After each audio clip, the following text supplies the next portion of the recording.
na nagmimisa alas 7 ng umaga nito lang Miyerkules ang nasa 400 mga parokyano ng St. Peter Apostle Parish sa San Jose del Monte, Bulacan nung ang tahimik nilang pagdarasal. Dapat nga lalo tayong mahiya kasi nagsimba ka, nagpaabo ka, tapos balik ka na naman sa kasalanan mo. Napalitan ng malalakas na sigawan.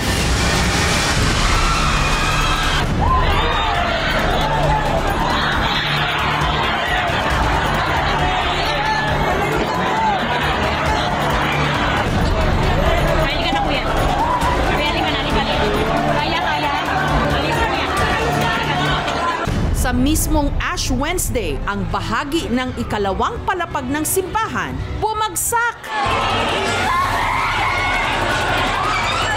Por Diyos por Santo! Sa kasagsagan pa man din ng misa nitong Ash Wednesday, ang second floor ng St. Peter Apostle Parish Church sa San Jose del Monte sa Bulacan, gumuho! Ang mga nahulog sa second floor at mga nabagsakan sa ibaba, nagpulasan.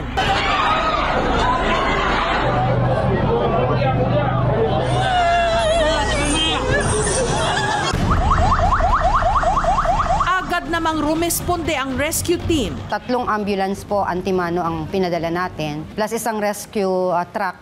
Ang mga biktima dinala sa ospital. Isa sa kanila ang 44 anyos na si Liza, ina ng sakristan sa simbahan na si Charles. Parang namamaga yung sugat, yung mga pasa ko po dito.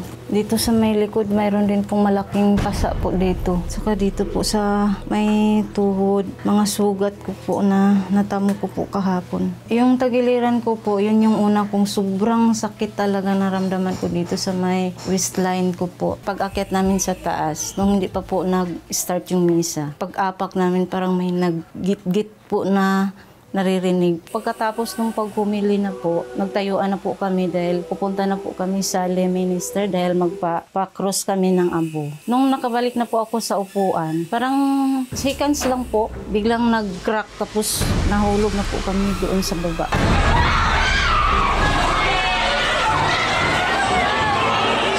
Na out of block din talaga ako. Hindi mo namalay na yun pala yung nangyayari. Parang nanaginip ka lang na yung trahedya na yun. Napaka hindi ko maintindihan.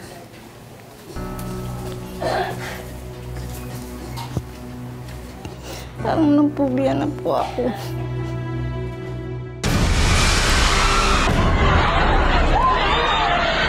Yung una ko talang naalala is pamilya ko.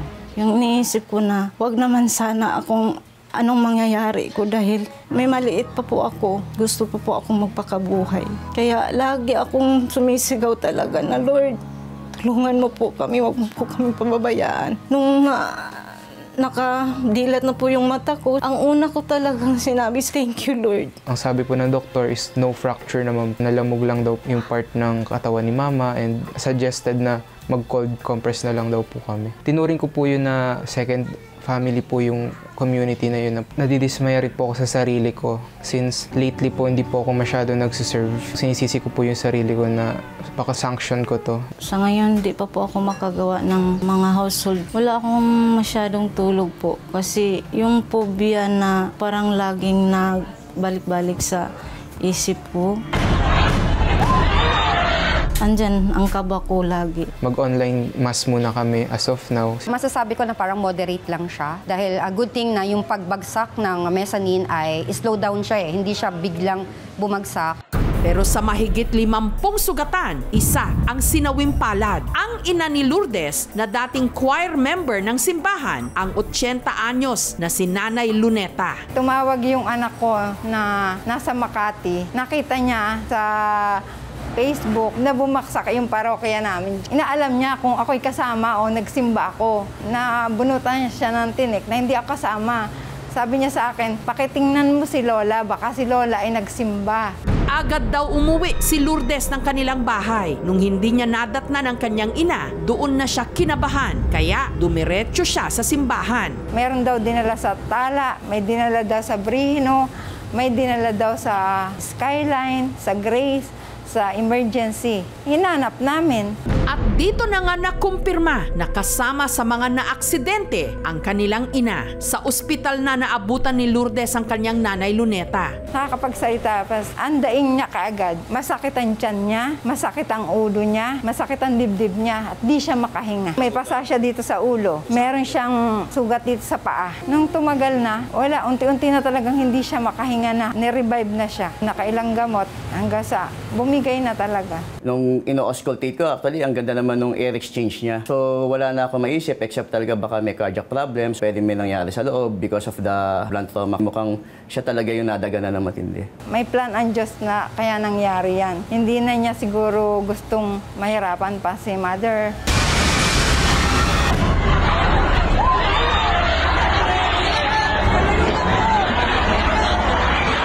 Pero ano nga ba ang dahilan ng pagbagsak ng bahagi ng ikalawang palapag ng simbahan? Nakita namin na yung gumuho ay mga kahoy, wooden structures. And then further investigation shows na napakaraming termites na nag-trigger ng pagbagsak. Much more, naka-aggravate pa yung weight ng mga tao na nasa second floor. Ang parokyang ito ay naitatag noong 1994 at ang basic structure noon na itong simbahan na ito, during that time ay kukunti pa ang tao. Nag-explode kasi yung population ng San Jose del Monte in recent years. Dumadami po yung attendance sa nagsisimba sa mga celebrations po dito. Sana naman pagka ganon, inspectionin nila. Kasi hindi biro yung mawala ng isang nanay. Kahit 80 years old yan, mapagmahal na ina yan, mapapag-aruga.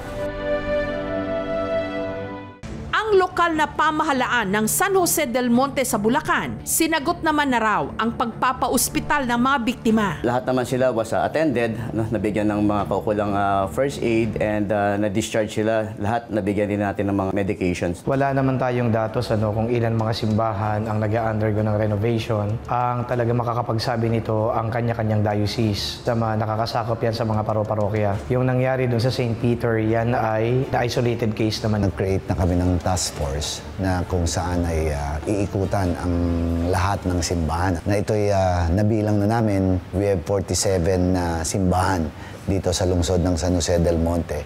Kaya ito ay i-assess kung merong mga ganyang problema para hindi na maulit yung ganitong pangyayari. Pansamantala munang isinara sa publiko ang simbahan. After the demolition on the right and left wing portion of the mezzanine, which is made up of wooden structures, pwede nang magkandak ulit doon ng mass. Pwede nilang gamitin yung ground floor and part of the second floor or mezzanine floor, which is made up of concrete flooring. Nakakalungkot ang pangyayaring ito. Sana'y magiging daan din ito para mapaigting at mapalalim natin ang ating pananampalataya. Ipagdarasal natin ang mga naapektuhan upang sila'y maghilom.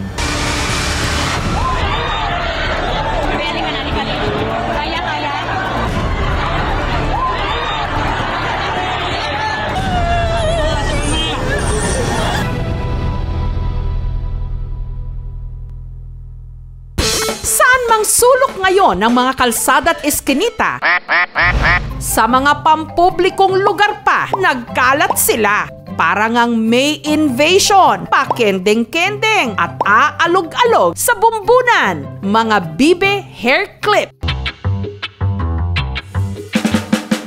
Merong may suot-suot nito kahit pa sa opisina. Pati na fur babies o mga pet dogs and cats nakiuso na rin. At ang bibe hair clips, nanganak pa ng kung ano-ano. May bibing plain and simple, may nakasombrero at shades. Meron pang naka-graduation cap. Pwede pa sa lubong ka nakikitrending. Super cute. O bibe-bibe. Napansin niyo ho ba yung mga bigla na lang may suot-suot na bibe sa ulo? Pauso? Pakulo? Paandar? Pero sa bibe hair clip craze na ito, sino bang leader o nagpauso at nagsabi ng ang kasagutan narito sa City of Pines sa Baguio City kung saan daw talaga ito unang naging in. Ang ulo nga rito ng mga residente turista, pinaglandingan na ng mga bibe.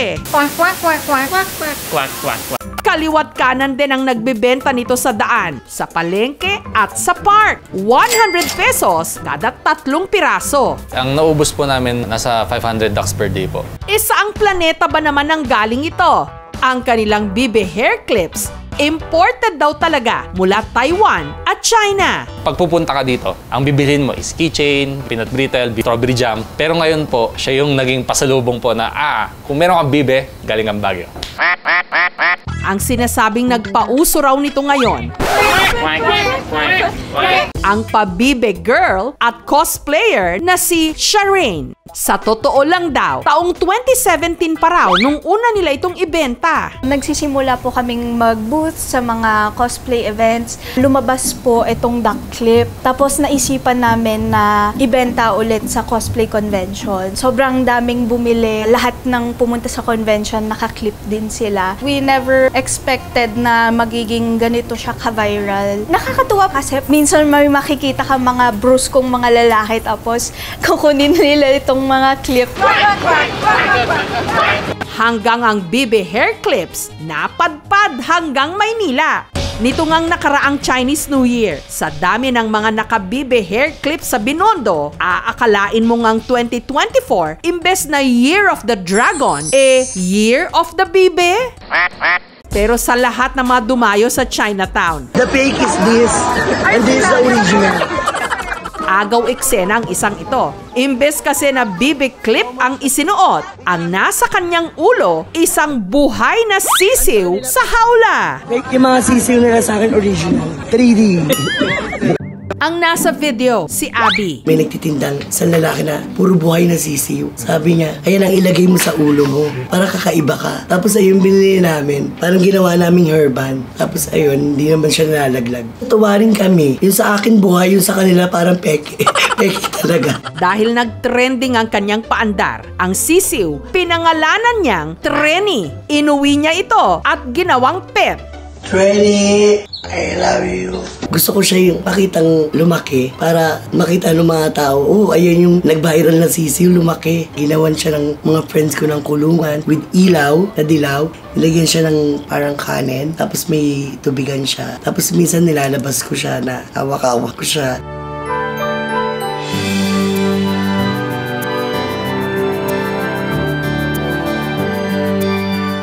Yun nga lang, makalipas lang ang 2 araw, si Trenny nanamlay at kalaunan namatay. Nalungkot ako. Ba't bigla naman siyang nawala? Siguro na-stress yun. Kasi nga mag-isa lang siya. Sabi ko, ilamay natin si Trenny.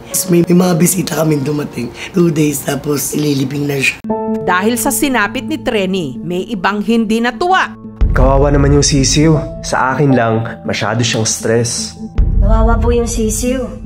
Animals are not props. Katulad nun, nilagay sa ulo, nakakulong, limited yung movement. Di natin alam kung may access siya sa food or water. Saka yung top ng ulo ng isang tao, hindi naman yun ang proper place to keep that animal. Let us not use animals for the sake of likes. Ang Animal Welfare Act of the Philippines or RA 8485 as amended by RA 10631 ay nagsasaad na anumang cruelty sa animals pwedeng ipagmulta or pwedeng makulong ng hanggang 2 taon. Wala naman kami intensyon para abasuhin si Trenny. Gusto namin siya alagaan at palakihin. Di naman din namin intensyon na mawala siya agad. Pero bago pa man pumatok at pinagkakitaan ng Bibe hair clips dito sa tinaguriang duck racing capital ng Pilipinas, ang bayan ng Victoria sa Laguna, matagal na nilang hanap buhay ang pag-aalaga ng mga bibe. Umaga pa nga lang, sa farm ni Josephine, nagsasabayang bigkas na sila.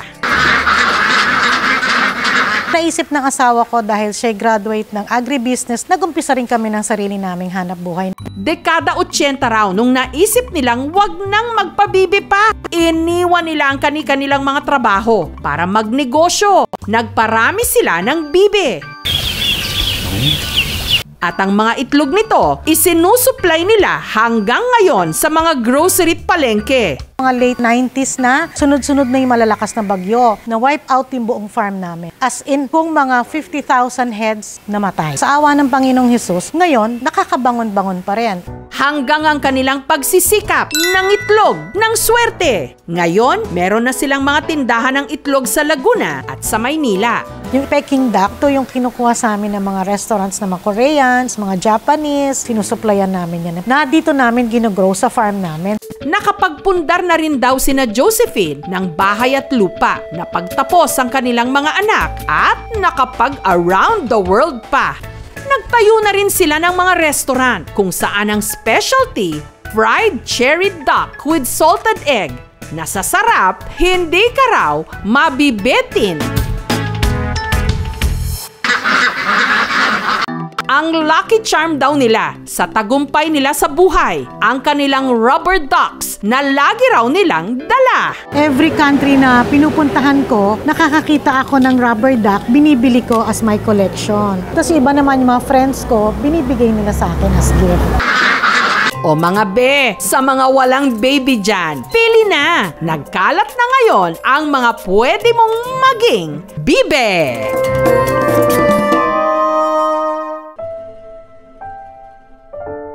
May bata sa Zamboanga del Sur na imbes na naglalaro, lagi lang nakadapa dahil ang kanyang tiyan lumulobo. Gaya ng maraming bata ngayon, hilig ng 5 taong gulang na si JL na mag-TikTok kahit sino napapaindak at nahahawa sa kanyang malaking ngiti.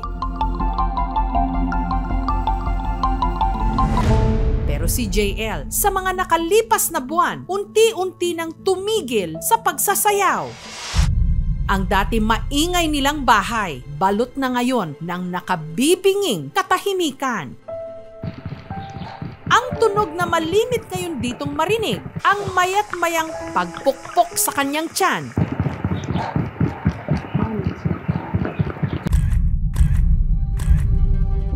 Si JL kasi, butot balat na. Pero halos pumutok sa laki ang kanyang tiyan. Kita na rin ang ugat dito. Sa bigat nitong 15 kilos, hirap nang kumilos at gumalaw si JL. Kaya ang bata, madalas na lang nakadapa sa unan.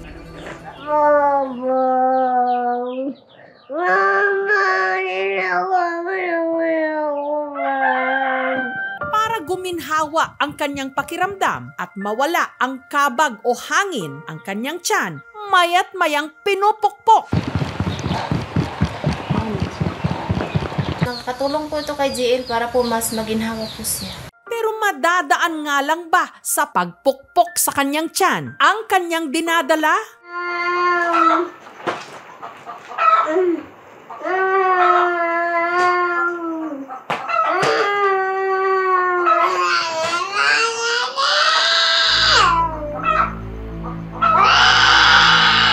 Dito sa bayan ng Dinas sa Zamboanga del Sur, kasama ang kanyang nanay Lainey at tatay James, nakatira si JL. Sa maliit na kutsyung ito umiikot ngayon ang kanyang mundo. Nakadapa lang po siya kapag kumakain po.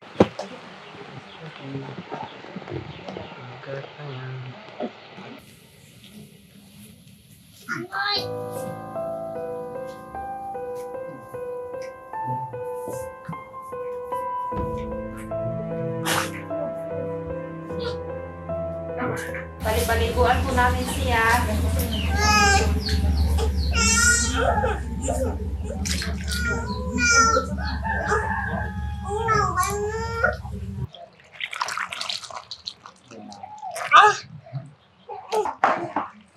Ito. Dili yang dughan. Sa ginawa.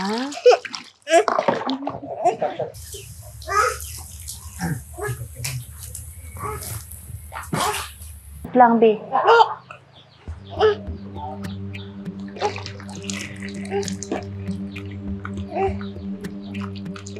Para walay katul. Up, im kamot. Minsan lang siya maliligo sa isang linggo. Kasi ano daw yung tubig, maginaw. Hindi, kulog.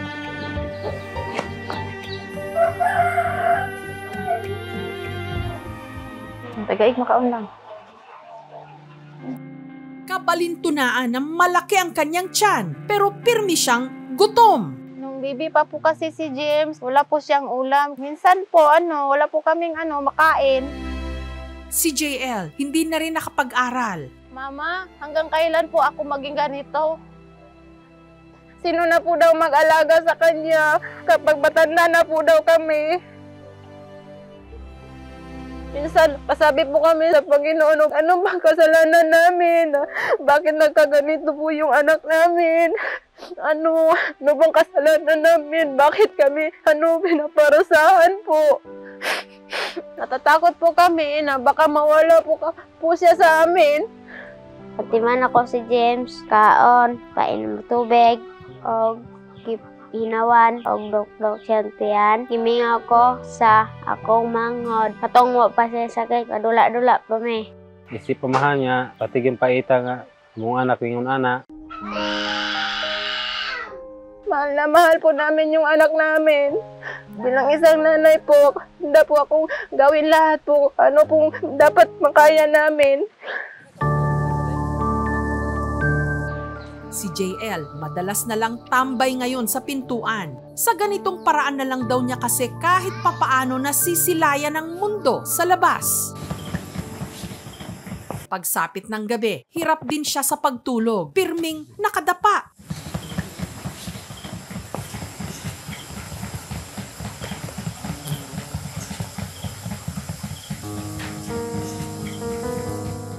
Pagkapanganak pa lang daw kay JL, may kalakihan na raw talaga ang tiyan nito. At ayon sa doktor na tumingin sa bata, nito lang nakaraang taon, meron siyang Hirschsprung's disease. Congenital na sakit. Pero ugat sa bituka na mula nung pagkabata ay hindi talaga siya na-develop. Yung dumi niya sa tiyan ay hindi niya na ilalabas, naiipon. Sabi ng doktor na kailangan daw operahan kasi yung bituka niya po, malaki daw po. Kaya para makapag-ipon sa pinaplanong operasyon, si Lainey na masukang kasambahay sa Maynila. 8,000 po yung sahod ko, tapos pinapadala ko po sa asawa ko para pambili ng kailangan po. Para naman may pantawid sa mga pang-araw-araw nilang pangangailangan, si James nanunungkit ng nyog. Sa kinuhita ni sa sayang lubay nga yung ipapakyaw, 1.5 sa 250 ka punuan. Ako lang kaya, dili kaigo ang kuha mo kita sa pamuhi. Pero nung unti-unti nang lumaki ang tiyan ni JL, si Lainey, kinailangan ng balikan ang kanyang anak sa Zamboanga. Critical daw yung alagayan niya. Masakit po.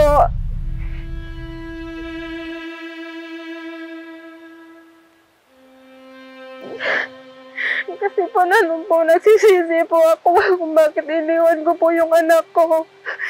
Kasi sabi niya po na, Mama, hindi ka na po pwedeng bumalik, Mama, kasi na-miss kita. Sobrang sakit po kasi iniwan ko po yung anak ko, tapos nag-alaga po ako ng ibang bata.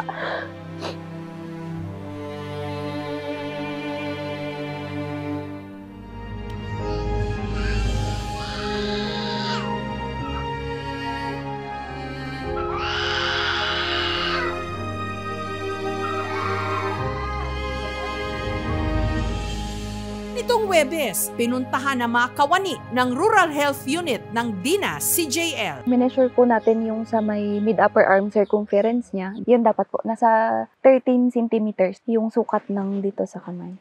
Siya is nasa 10 lang po yung niya. Very severe na yung malnutrition niya. At dahil matagal-tagal na rin nung huli siyang dinala sa ospital, nito lang Biyernes, ipina-check up ng aming team si JL.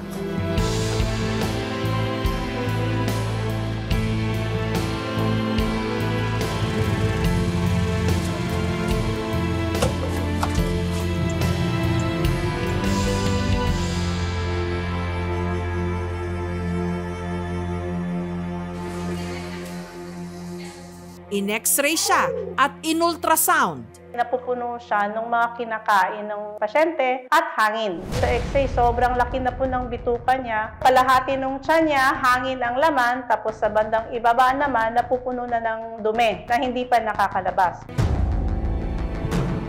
Hindi po advisable na iniipit yon or pinipisil kasi malaki na po yung bituka niya. Pwede po kasing mabutas at kumutok yung mga bituka. Pwede siguro imamassage nila yung tiyan para lang mawala ng konti yung nararamdaman niyang sakit. Para maayos ang bituka ni JL, kinakailangan siyang operahan. Kailangan natin siyang ihanda para po i-minimize yung risks doon sa bata. Although ang chances of success po ng operasyon ng Hirschsprung is very high, subalit sa kondisyon po ni JL, hindi po natin masasabing mataas yung ating chance. Gusto po namin na maoperahan po yung anak namin. Baka po matulungan pa siya. Noon, yung underweight problem dito is 4.2%. Ang severely underweight is 1.2%. Pagdating sa 2023, naging 1% na lang ang underweight. Bumaba ito. Ang severely underweight naging 0.2% na lang po, ma'am. We have house-to-house visiting sa mga malnourished children. May seminar kami din ng effective feeding for malnourished children sa mga parents. At para kahit papaano makatulong sa pamilya, ang kanilang barangay nagbigay ng grocery items. Ito po lahat mga grocery po. Kusang bigay namin ng mga barangay opisyal, ng barangay Dongos Dinas. Nag-abot ng pinansyal na tulong ang aming programa. Ganang hapon po. Ang lokal na pamahalaan ng Dinas, naghandog naman ng pangkabuhayan sa kanila. Mayroon kaming cash assistance para makapambili kayo ng pangsimulang pangkabuhayan na naghalaga ng 10,000 pesos. Nagpapasalamat po kami sa unang-una po sa Panginoon. Malawa po sa inyo po, KMJ. Salamat po ng marami sa inyo. Kasi po tinulungan niyo po kami, lalo na po sa anak namin. Busog na si JL sa pagmamahal ng kanyang pamilya. Ang kailangan niya ngayon, malasakit mula sa mga may malalaking puso. Sa mga viewers, gusto mong maigtabang ginagmay lang para sa mga anak na maayog siya sa ihang operasyon. Mahal na mahal po namin siya. Hindi po tayo mawala ng pag-asa. Sana tayo ang tumulong at tumindig para sa batang nakadapa.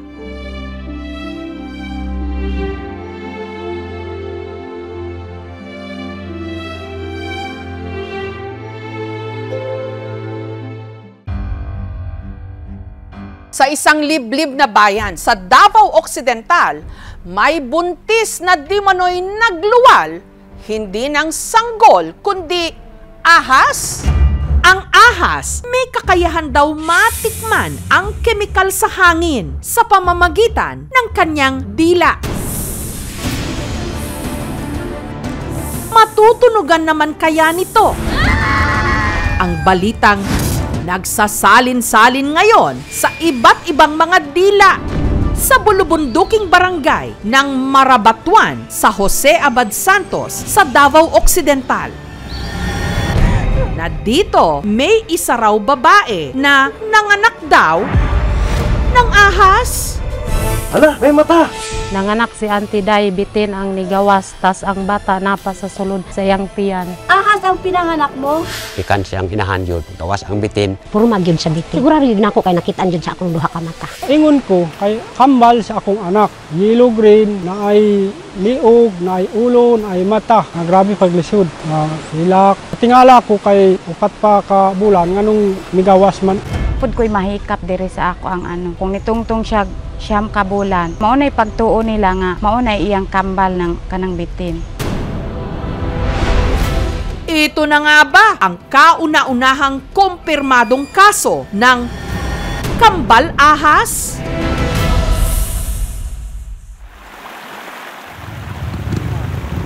Isang oras sakay ng habal-habal. At 3 oras na trekking ang kinailangang bunuin bago marating ang munting kubong ito. Kung saan naroon ang 30 anyos na si Sheila na malaki at matigas pa rin ang tiyan at ang kanyang kinakasama, ang magsasakang si Mario. Una na kong bana, na anak ko'y anak babae. Gusto man ko nga magkaanak unta pero lalaki. Mo nga, naningkamot jud ko kaampo sa Ginoo nga matagaan unta mig anak. Ni Nito raw Oktubre, nung nakaramdam si Sheila ng pagkahilo at madalas na pagduduwal. Mao ni resulta sa akong pag-test, sa akong pagbubuntis. Positive po. Nalipay kaayo ko kay ingon ko sa Ginoo nga Lord, salamat. Nga nangandoy ko, gusto na ko mga anak ko. Kita na ko nga nagpiti siya, nga positive, nalipay ko. Pero nitong nakaraang linggo, sa ika-4 na buwan pa lang ng pagdadalang tao ni Sheila, madalas na raw sumasakit ang kanyang tiyan. Niabot bitaw sa punto nga nga nag-breeding bitaw ko atong ingon akong bana, mag-ampo sa Lord, pakita imong milagro nga mugawas ang dautan dito sa iyang tiyan. At laking panghihilakbot daw nila nung kung walang ano-ano. Nainigawa sa akong perta nga bitin jud siya, ma'am. Nahadlok, ma'am. Nakakita sa yang nigawa sa iya. Nasa 6 inches daw ang laki nito, kulay yellow-green at mamasa-masa. Dili na ko ma-explain ang itsura niya kay syempre wala pa man siya ni tukma sa tamang buwan. Ahas talaga siya. Picturan unta to namo pero wala may cellphone sa amo ang sa lugar namo. Hala, may mata! Ako mismo ang nakakita nga bitin yun ang naadir sa salog. Ikan siyang inahan yun, gawas ang bitin. Kambal ato nga baby ni Ate Sheila. Kato jud ang kambal kay bitin man gyud nga pagka-forma. Ang di umano iniluwal na ahas ni Sheila, patay na. Kaya agad daw nila itong inilibing. Gibutang namo sa sinina. Bago niya gilubong kanang daghan bitaw makikita para kung nay dili mamutuo basta naa na may witness nga maugyod na siya. Ahas ang kambal ng baby mo? Ito sa uban nay nag-ingon nga swerte daw ang magkambal kanang ahas. Hilok kami dili ni magtuo magkambal ang bibi nga ahas. Ang mga kwento tungkol sa mga kambal ahas, matagal nang pumupulupot sa malikot nating imahinasyon. Dating kwentong bayan na kinalaunan, naging tema rin ng mga teleserye. Kahit nga hindi nila ako kilala, pinatuloy nila ako dito. Isa sa mga bansa na naka-impluwensya sa Pilipinas ay India, kung saan dinala nila yung Hinduismo na naniniwala na ang ahas ay nagdadala ng swerte. Pinapaniwalaan nila na ang ahas ay nagdudulot ng fertility, prosperity. So positive ang dating ng ahas sa sinaunang Pilipino. Isang linggo matapos di umano magluwal ng ahas ni Sheila, may kung ano-ano pa rin daw kumikislot-kislot sa kanyang tiyan. Wala man ko kabalo kung unsa gyud ang naa sa atong sulod. Sa pagtuo bitaw na sa uban, ma'am, mao na iyang kambal ng kanang bitin.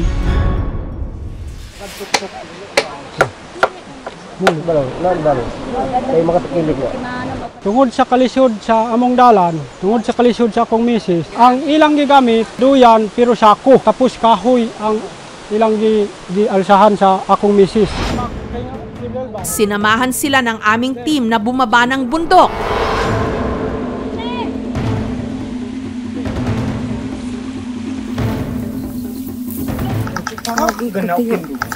Timanang bahala ini ka. At bumiyahe ng 6 na oras papuntang Davao City para magpa-check up.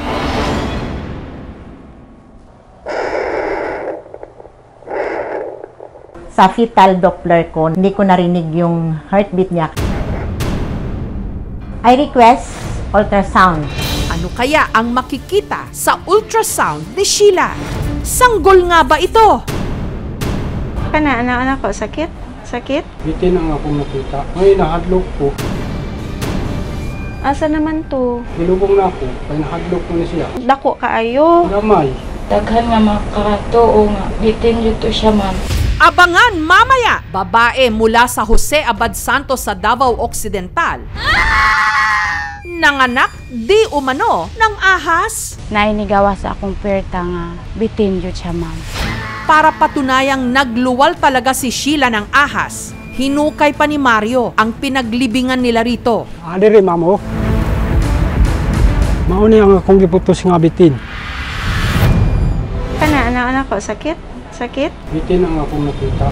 Ang investigasyon sa kakatwang balitang May nanganak di mano ng ahas sa Davao Occidental. Mamaya na! Bitin jud siya. Babae mula sa Jose Abad Santos sa Davao Occidental. Nanganak di umano ng ahas. Nainigawa sa akong perta nga bitin jud siya, ma'am. Hala, may mata! Ako mismo ang nakakita nga bitin yun ang naadir sa salog. Kikan siyang inahan yun nga migawas ang bitin. Ahas talaga siya, ma'am. Picturean ang tato namo pero wala may cellphone sa amo ang sa lugar namo. At para raw patunayan na ahas ang iniluwal ni Sheila. Hindi rin ako ilubong ang bitin karon ukayo nato ni para makapamutuod mo nga gilubong nako. Adiri mamo. Mauni ang akong giputos nga bitin.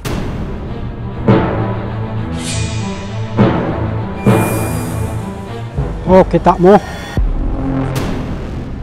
Anang nay ulo.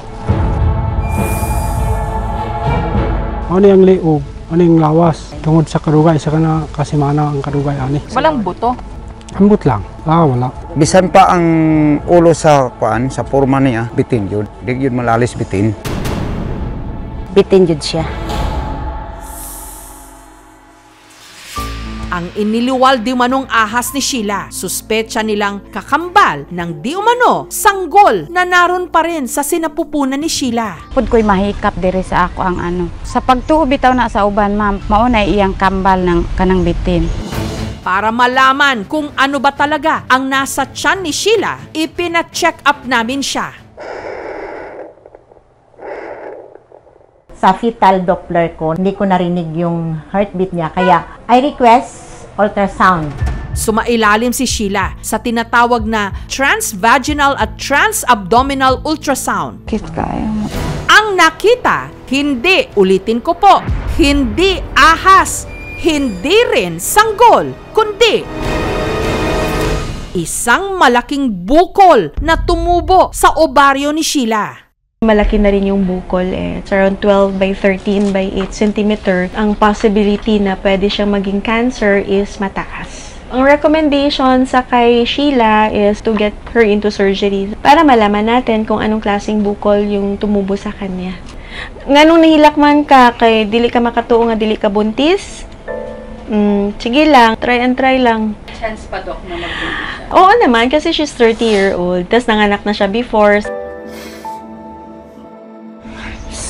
Tanggap gihapon ako kay dili siya para sa amo.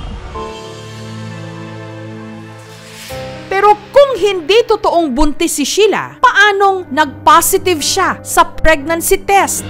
May mga type ng ovarian tumors, sa mga ovaryo na nagsisecrete din ng hormone ng beta-HCG. So, posible talagang maging positive yung pregnancy test niya kahit na hindi siya buntis. Bitin ang akong nakita. Bitin. Ang bitin, mangitlog man na sa, kumbaga, murag manok ba, di man na siya diretso bitin. So, dili siya bitin. Unya ang tao, dili manganak og bitin. Ay, tinuod Yes, oo. Mao yun na siyang tinuod. We cannot really say if it's really fetus or what. Based on the examination, yung ultrasound kasi, hindi siya naging buntis. Pwede siya blood clots brought about by the tumor. So, ang kailangan lang talaga nila is education. Ipaintindi lang talaga sa kanila na kung ano yung mga paniwala nila is iba din sa nakita natin na resulta. Samantala, dahil ang bahay ni Sheila at Mario nasa gitna ng gubat, natural lang na merong mga gumagapang na ahas. Katunayan, madalas daw silang nakaka-engkwentro nito. Nagkalain-lain niya bitin ang nianha sa among balay. Dili pod kaparehas ang iyang kadako, dili pod kaparehas ang kanang iyang color. Maguna akong bana sa iyang umahan. Makita na lang nako nga mugawas diri sa iyang sinina, ma'am. Nay bitin nga mianha diha sa among balay, ma'am. Gipasagdan nako, wala nako gipatay kay hadlok ko. Ingon giingnan nako ang bitin. Ayaw na sige anhi dire, ay wala na kay luna dire sa among kinabuhi. Nakita sa iya grabe paglisod. Most likely it is due to yung environmental factor. Kung masama ang panahon sa labas, masyadong malamig, hahanapin nila yung warm, cozy place ng bahay. Ngayon kung masyado naman mainit, lalayo sila. Mas mainit ang tao kaysa sa kanila. Most likely hindi naman sila lalapit doon unless nagambala sila at merong itlog doon sa sulok ng bahay. poprotektahan nila yon. Kung papasok siya sa katawan ng tao, hindi nila habit yon. Hindi sila parasitic eh. Samantala, nangako ang lokal na pamahalaan ng Barangay Marabatuan na tutulungan nila si Sheila. Yan sa transportation po nila, makikater po natin ng LGU po yung libreng pamasahe papunta doon sa hospital. At saka yung may financial assistance din po. At malapit lang po sila dito sa ating medical facilities. So in-offer po natin yung pabahay po natin dito sa kanila. And then while waiting po doon sa schedule po na ooperahan po yung misis po niya. We're having surgical mission in Southern Philippines Medical Center. And since we're considering naman malignancy or cancer on this case, if financially naman, she cannot afford it, so she can be referred there. Nagbigay rin ng pinansyal na tulong ang aming programa. Ma'am, thank you po, ma'am. Salamat kayo, ma'am. Ang mas problema ngayon ni Sheila, hindi kung ahas ba talaga ang kanyang iniluwal, kundi ang pagkakatuklas ng kanyang sakit na para ring ahas na sa kanya trumaydor. Ang ako lang pangayoon sa Ginoo nga, daghan pa kayo mga matabangan, sama na ako nga pobre.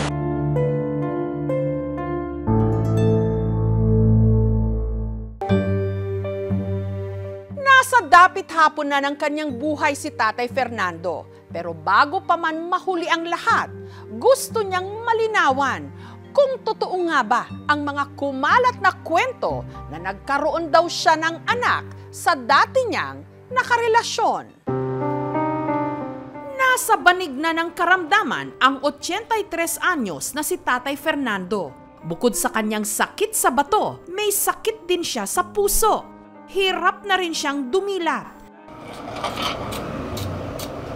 Si tatay ay naka-base na po siya sa oxygen. Minomonitor po namin yung vital sign niya. Nagkasakit po siya simula po noong August 2023. Siguro po sa katandaan na rin po niya, hindi na po nag-function yung iba niya pong mga organ. Tinapat na rin po kami na anytime pwede daw pong mag-stop yung heartbeat niya. Tatay, sabi ko sa mga anak ko, hirap na si tatay nyo. Ay pagpapasa Diyos na lang natin. Kung hanggang doon na lang si tatay nyo. Love you, tatay. Kasi pag isa daw tao ay may sakit na, ano ba, naghihingalo na, at hindi agad mawala, may iniintay pa daw. Ang tinutukoy ni Nanay Emelita na posibleng hinihintay ng kanyang mister.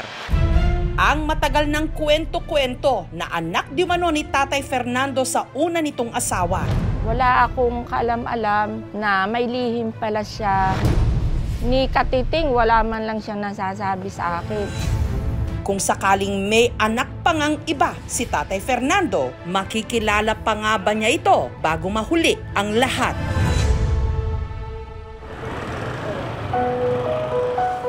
Taga-Cainta Rizal sina Tatay Fernando. Matikas, guwapo at simpatiko raw ito noon. Kaya kahit halos 2 dekada ang agwat ng kanilang mga edad, agad siyang sinagot at pinakasalan ng misis niyang si Emelita. Sobrang bait niya. Hatid sundo ako niya sa trabaho, kaya nahulog na ang loob ko sa kanya. Nabiyayaan sila ng 6 na anak. Si tatay po, good provider yan. Pagkagaling sa trabaho niyan, may pasalubong lagi yan sa amin. Nung bata ako, nakatulog na po ako sa sofa bed namin. Nagising ako noon, binuhat niya ako. Dinala niya po ako sa higaan ko. So ngayon po, siya naman po ang inaalalayan namin. Sa laban-laban lang na sinusuklian po namin yung hirap at pagod na ibinigay niya sa amin. Ang palaisipan na meron silang kapatid sa ama nagsimula nito lang nakaraang taon nung dumalo sina Emelita sa libing ng kanyang hipag na si Kuanang sa Asinggan sa Pangasinan. Naging bulong-bulungan ng mga pinsan ko na meron daw po kaming kapatid na mas nakakatanda. Sabi ng mga pinsan ko, may isa pa nga kayong panganay lalaki. Kana sa ni mother ko, diyempe nga natay. Adamak kati, kausinsin yung anak ng kalyong nandok. Tatay. Ang itinuturong anak ng kanilang Tatay Fernando, ang 61 anyos na ngayong si Silverio, na kilalang beautician sa kanilang bayan. Ito ang ipinambubuhay niya sa misis niyang si Lynn Marie at sa kanilang mga anak. Sa mga pangmamanicure sa paggugupit ko, maayos ko naman po sila na palagi na pag-aral ko sa hirap ko rin naghahanap-hanap buhay. Alam ko po kung gaano kasakit po, kaya ayaw ko pong ma-experience nila yung na-experience ko po na wala silang kagisnang tatay. Lagi po naman yung sinasabi na sana buhay pa yung tatay ko.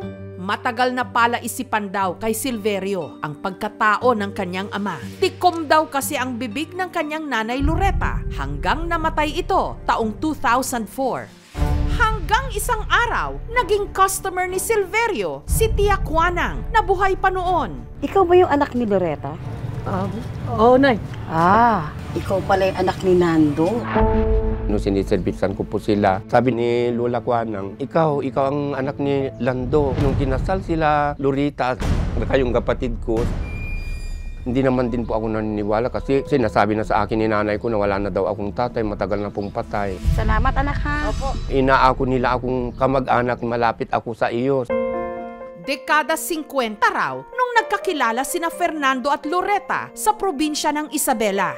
Mabilis daw silang nagkapalagayan ng loob hanggang nagdesisyong magpakasal. Pero sa araw ng kanilang pag-iisang dibdib, Humaikan! Agkalma ka! Ay, naku. si Loretta bigla raw nag-iba. Nagwala-wala mo tin kasinsin ko nga nihan nakatisumre kay simbaan. Naina-ina ko na nagsangsangit. Nagtinumot nga kwa kinibinda nga napanjinti yung altar. Hindi nakaparantumang danis to kay Fernando. Nagkalma mo ni kasinsin ko. Pwede na po si kasaran. Kapal ako! Nagwala man na ni kasinsin ko, naglagto-lagto, agikiki. Mabansa ka naman ni uncle ko, kaya tagwala kami nun, iwadagdag ka ng aming kadwa ng taon. So ngayon dati sa akin na iman na kanong pasakay kalisa. Sa takot daw kay Loretta, pagkatapos ng kasal, si Fernando nagpakalayo-layo. Mga tungan siguro, nga masikob, di kasinsin ko nga Loretta. Pero ang nginaw siguro, so nga kasi nga agwala-wala. At ang batang yun ng araw, si Silverio.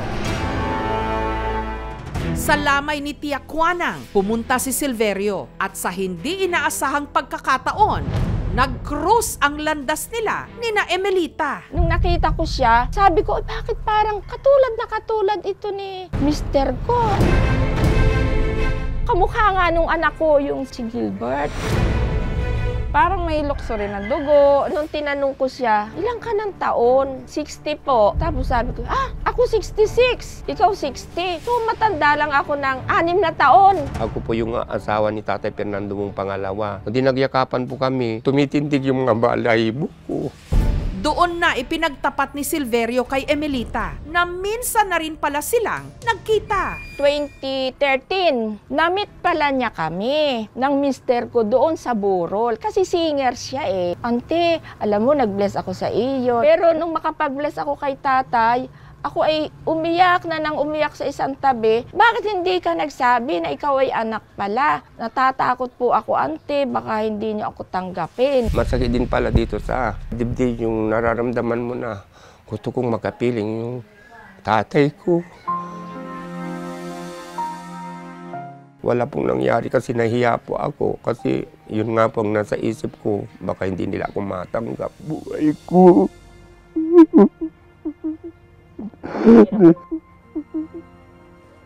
62 years old na ako. Ngayon lang kami magkakilala ang tatay kong. Tanggap man ni na Emelita si Silverio, meron pa rin silang agam-agam. Si Tatay Fernando kasi, nung malakas pa, hindi kinumpirmang nagkaanak sila ni Loretta. Tatay, kilala mo si Laurita? Nagulat din po siya hanggang sa nagkwento na po siya about sa kanila. May alam ka bang may anak ka kay Laurita? Wala daw siya pong anak dahil hindi daw nga po niya naiuwi si Laurita sa bahay after daw po ng kasal. Ang tanong ko naman po sa kanya, baka may nangyari sa kanila bago ikasal. Hindi na rin po siya nag-react. Kaya po, humingi po ako ng tulong sa KMJS para po sana mabigyan po ng linaw yung katanungan po ng pamilya namin. Para matuldukan ang mga tanong sa hiling ni Silverio at pamilya ni Fernando, sumailalim sila sa DNA test. Kung sakali man po maging positive, malaking tulong po iyon dahil yun po siguro yung kabuuan ni tatay. Dahil pagod na rin po siya. At sabi nga daw po baka si Kuya Silverio na lang po yung iniintay bago po siya tuluyang mamatay. Mag-ama nga ba sina Fernando at Silverio?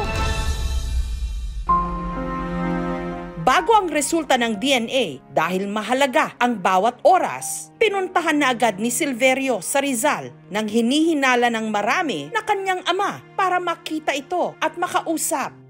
Hello anak! Andito na ikaw! Nakarating ka sa amin! Darating na. Kay tatay, ito! Kumusta na? Katatapos lang ni tatay ng dialysis ko. Dialysis si tatay! Si tatay mo! Mga kapatid mo! Kasi Thank you, Lord! Dialysis niya eh. Thank you, Lord! Nakarating si Silver! Narating mo ang... Ang tagal tayo hindi nagkita, tay. Nandito na ako, tatay ko. I love you, tay. Maraming salamat, Panginoon. Dahil ito na ang pinakakaintay ko. Na magkita tayo. Tay, naririnig mo ako, tatay. Andito na ang panganay mo. Dumating na ako. Ang sarap pakiramdam na nakita kita dati. Mayakap ng gusto. Na kung alam naman ni tatay mo na ikaw ay ipinanganak niya at hindi ka naman talaga pababayaan niya, ganyang kamahal ni tatay mo ang mga anak niya. Hindi man lang pinagtapat ni nanay ko noon na mayroon din pala kayong anak. Ako yun, ako tatay ang iniwan nyo na ang tagal-tagal ng panahon.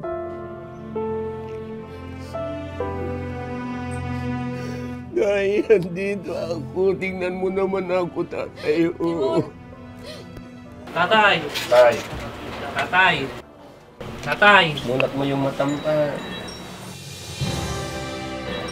Yun! Ayan, ako na. Si Kuya Silverio. Sabi mo, magkamukha kita, tatay. Ito, magkamukha kami ni tatay. Ikaw ay tatay ko talaga. Oo nga!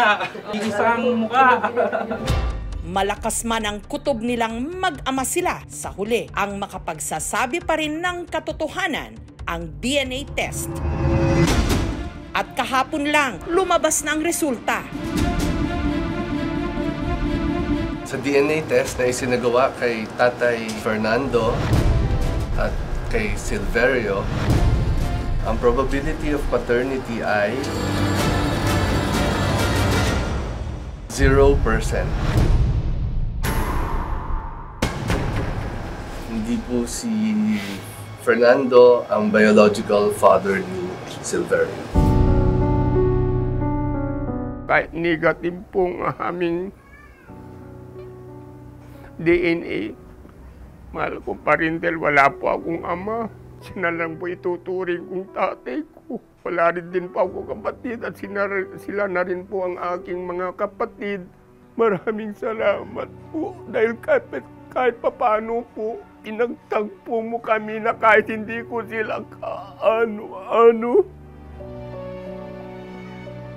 Maraming salamat po, Lord, dahil may Negative po yung naging result, so nakakalungkot lang po sa part niya. Dito lang rin kami, kuya, ha? Basta. I love you, Gilbert. Dito lang kami. I love you, Nana. Huwag kang mag-alala, anak. Anak pa rin kita. Sa tagal nang ipinagtiis mo na wala kang kilalang tatay, tanggap ka namin, anak. Kayo ang nagbigay ng aking kasiyahan sa araw na ito.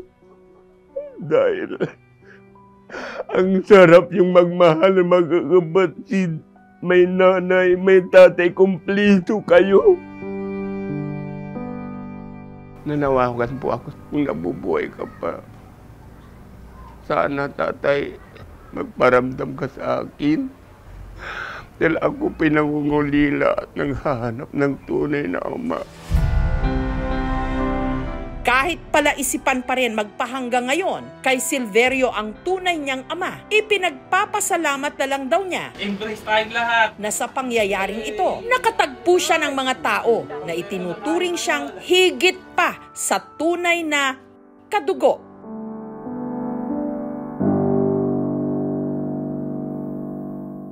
Gumaganda. Mahalagang paalala. Ang susunod na segment ay naglalaman ng eksenang nakakakilig, nakakainggit, at nakaka-sana all. Pasintabi sa mga single dyan. Aminado ang 20 anyos na si Sherlyn. Nabokya ngayon ang kanyang love life. Third wheel lang po. Taga-picture po sa ate ko at sa jowa niya. Pero nitong nakaraang Valentine's Day, sa kanyang pagbisita sa Intramuros sa Maynila, kahit pa single siya, may nagpakilig daw sa kanya. Meron kasi siyang na-videohan na ternong nakapula at nakapustura at sumasayaw ng nakapaa.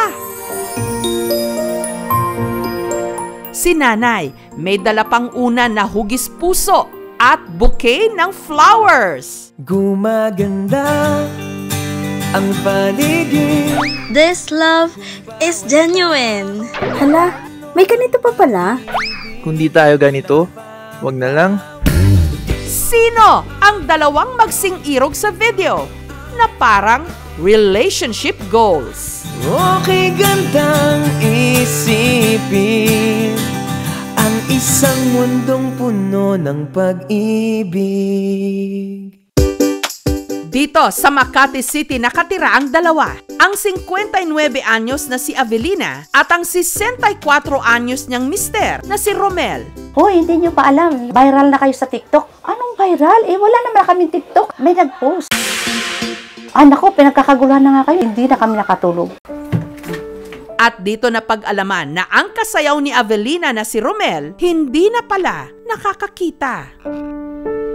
Taong 2015 nung nabulag siya dahil sa komplikasyon ng diabetes. Pero hindi raw ito naging hadlang para sila'y makapag-date sa Intramuros. Gusto niya memorable yung aming Valentine's. Ako marami kikiligin.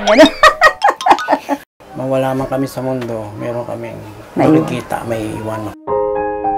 At dahil araw yon ng mga puso, kailangan pareho tayong red. Sabi, sige, para terno tayo. Nag-withdraw po ako ng 2K para bilihan ng gift siya. Gawa na hindi ko na nakikita. Sabi ko, ikaw na lang bumili na para may regalo ko sa iyo.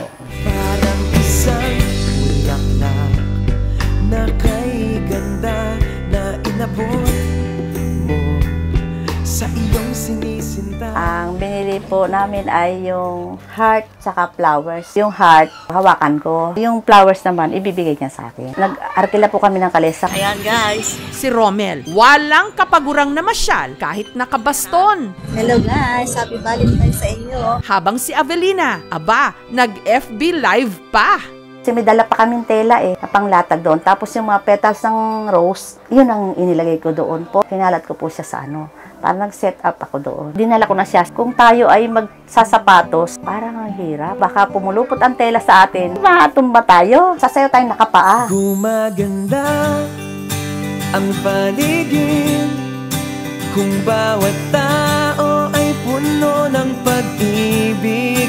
Napapawi ang pighati, masilayan lang ang iyong ngiti. Isip ko, bata pa ako. Diyos ko, feel natin parang nung araw. Hindi ko na inisip yun na mahiya o wala. Piling ko artista. Masaya po kami. Kasi gusto ko maligaya rin siya. Okay, gandang isipin ang isang mundong puno ng pag-ibig. Dekada 80 nung nagkakilala raw sina Romel at Avelina. Doon po siya nagtatrabaho sa Sapote po. Nung mga time na yon, lumabas ako. Nalaglag po yung pera ko. Tapos nagkatinginan kami. Para bang pinana po ako ni Cupido na para napatingin ako sa kanya. Na love at first sight daw sila sa isa't isa. Parang ang pogi naman ito. Joke lang. Napeke nga po ako. Kala ko mayaman. Tsaka macho siya.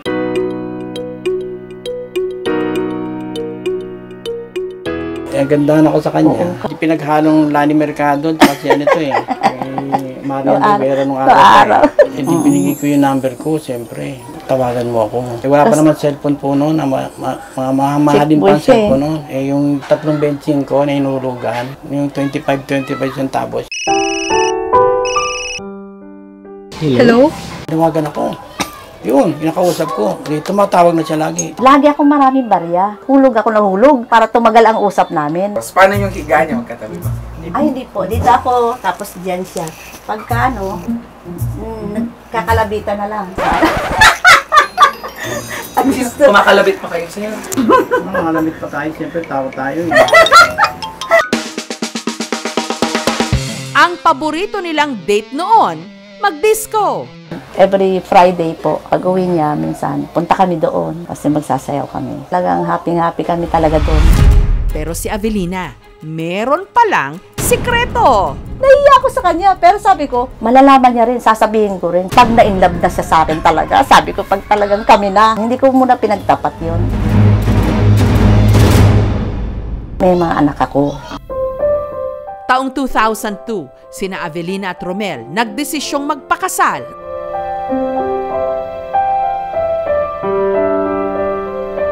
Pero ang kanilang relasyon, hindi raw laging sabay sa tiyempo. Gusto niya rin na magkaanak. Palagit na ako nun. Galit din. Inuunawa ko na lang. Wala na akong magagawa dahil nga hindi niya na ako magbigyan ng tunay na anak. Lumabas na po yung anak ng anak ko na panganay, akong nag-alaga. Kaya parang yun ang natuon siya doon sa bata na yun. Siya ang naging anak namin talaga. Binigay niya yung pagmamahal doon sa apo ko na yun. Taong 2015, dumating ang pinakamatinding dagok sa kanilang pagsasama. Si Romel nagka-glaucoma, kaya unti-unting nabulag. Nung paggising ko ng umaga, inatake ng diabetic stroke ako. Hindi na nakakita ang isang mata ko. Pero patuloy pa rin ako nagtatrabaho. Alam kong malapit na siyang lumalabo na siya. Hindi na siya masyadong nakakaaninag. Nag-resign na po ako. Taon akong umiyak. Isip ko ba, hindi na ako makakatulong sa lahat ng bagay. Naawa ko sa kanya, napakahirap. Pero tinitiis ko po yun. Alang-alang sa pagmamahal ko sa kanya. Mahal na mahal ko yung asawa ko. Ayaw ko pa siyang mawala. Gusto ko tumagal pang buhay niya. Bagamat tuluyan ang nabulag ang dalawang mata ni Romel, hindi raw ito naging balakid para gawin pa rin nila ang mga bagay na pinaka nagpapasaya sa kanila. Katulad ng pagsasayaw. Pag-ibig na ang susi, nararapat lang ibahagi. Yung pwesto niya kung saan lugar ako sasayaw at kung anong gagawin ko. Tapos hahawakan niya ako. Once na hinawakan niya ako, doon ako gagalaw ng medyo ipaikutin ko siya bago. Pag binitawan niya ako, mag-exhibition kami. Hindi, parang ano ba? Parang malakas ang yung pakiramdam ba? Parang kumbaga sa mental telepathy ba ang tawag doon? Nagkaka ba kami sa isip lang? Kahapon lang si Sherlyn. Hello po, Nay! Binisita ang mag-asawa. Pasensya na din po kung nabidyohan ko kayo or na-post. Okay lang yun, oo. Maraming salamat sa iyo, anak. Maraming salamat. Pagpalain ka ng Panginoong Ama. Hindi ko alam na ikaw ang gagamitin ng Diyos. Para sa amin. Gumaganda ang paligid. Kung bawat tao ay puno ng pag-ibig. Hindi man na nakakakita, nandyan si Avelina. panghabang buhay na magiging mata ni Romel. Siyempre, mahal mo isang tao, ibibigay mo lahat para sa kanya. May forever pa sa kasama ng mga Panginoon. Sabi nga ng isang manunulat, magmahal ng parang hindi nasasaktan, sumayaw na parang walang nakakakita, at mamuhay ka sa lupa na para kang nasa langit.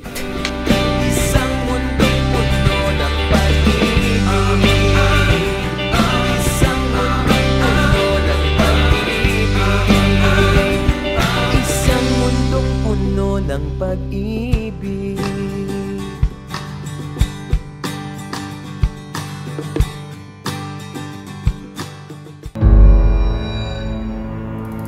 Gold na gold ang kanyang hardwares, then may pa-pearl po siya. Kahit segunda mano ang mga ibinibentang bag ng online seller mula Zamboanga City na si Rio, garantisado, dekalidad daw ang mga ito. Bago niya kasi ito isalang sa live selling session, mabusisi muna niya itong kina-quality check. Bubuksan ko po muna isa-isa. Lilinisan ko po, titignan ko po ang bawat bags kung may issue, cracks. Titignan ko sa loob, may laman, may tissue, may mga tali ng buhok. Pero sa isa sa mga ito, hindi basura o abubot ang kanyang nakapa, kundi isang singsing. Kala ko po una-una ay parang peke lang. Pero mabibighani ka po. Nilinisan ng kapatid ko hanggang sa naging makintab. Dito na raw lumitaw ang itinatago nitong ganda. Ang singsing, kulay rose gold, napapalamutian ng sandosenang bato. Nasya kami kasi yung diamonds niya nag-iilaw. Doon mo makita na parang kakaiba. Meron ding nakaukit dito. May AU 750 kasi ang pagkakaalam ko po ng AU 750 is 18K rose gold. May serial code. At nung sinearch nila online ang litrato ng singsing, kuminang ang kanilang mga mata sa resulta. Tumalon po ako sa tuwa. Ang singsing kasi halos tugma raw ang itsura sa isang singsing ng mamahaling Italian luxury brand. Tama siya sa sinearch ko. Ang halaga, nasa $2,000 to $3,000 po. Kung susumayin siya, nasa $180,000. Naka-jackpot nga kaya si Rio sa singsing mula sa ukay? Sana ito na po yung tatapos sa kahirapan.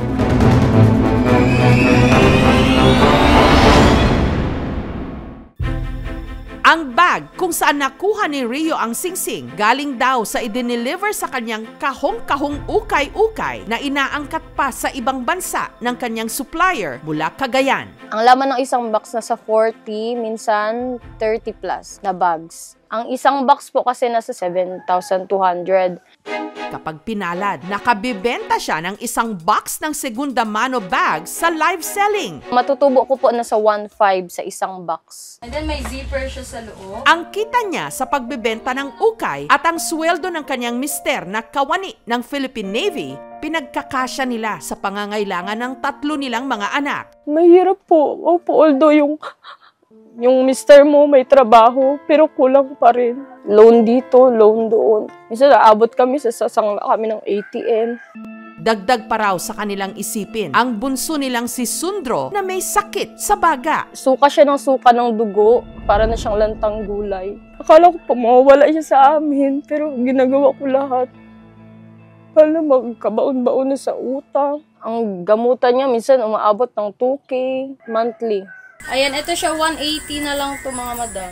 Kahit mahirap, araw-araw ginagawa ko. Mag-online selling para lang sa araw-araw namin. Minsan pagod na talaga, pero hindi pwede subuko kasi madaming umaasa.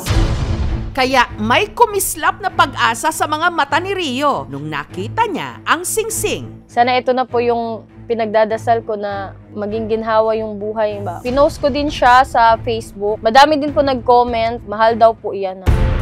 Ipinakita niya ito sa isang alahera. Original po siya.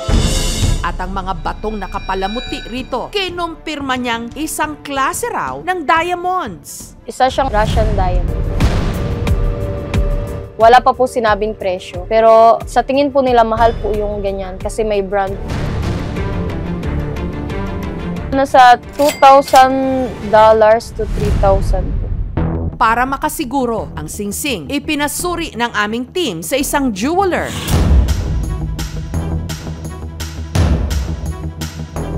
Totoo nga kayang luxury ring ito? Nakabalot siya ng 18K gold. Magkano kaya ang presyo? Ang ring mo, ma'am, may value po siya. Isa na naman bang kababayan natin ang naka-jackpot sa ukay? Ito na yung tatapos sa kahirapan ko. Alamin sa aming pagbabalik. Pamain ako dito, ayan. No? Ang ukay-ukay seller mula Zamboanga City na si Rio, kuminang ang mga mata nung sa isa sa mga ibinibenta niyang segunda manong bag, meron siyang nakapang singsing. Yung kulay po kasi ng diamond is hindi din siya faded. Gawa raw ng isang Italian luxury brand. Nasa $2,000 to $3,000. Para malaman ang halaga ng nakitang singsing ni Rio sa ukay, sinamahan namin siya sa 2 dekada ng jeweler sa Zamboanga City.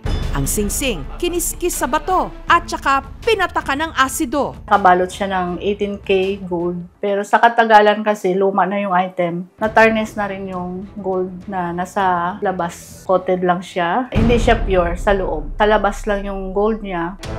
Ibig sabihin ang katawan ng singsing, hindi raw gawa sa purong ginto. Kinilatis din ang bato na pinaniniwalaang Russian diamonds daw.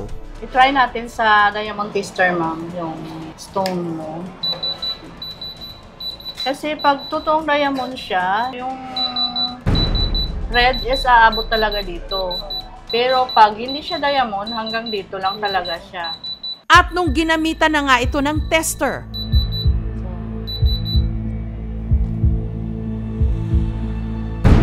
umabot lang ito hanggang sa dilaw na linya. Ito ang tawag nito na stone is yung Russian.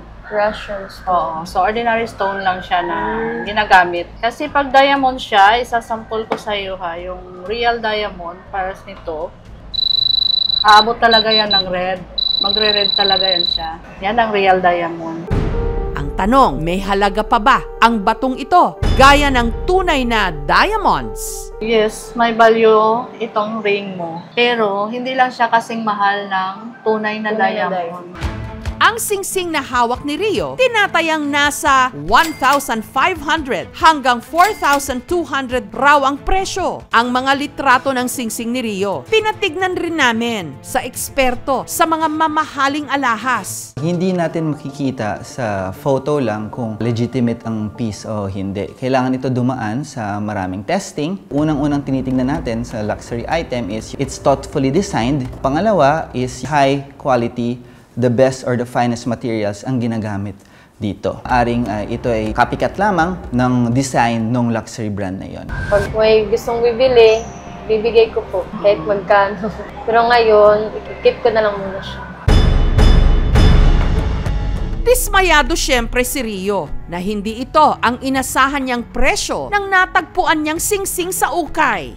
Pero okay lang daw. Bonus na rin ito dahil wala naman siyang kalugi-lugi sa kanyang negosyong ukay.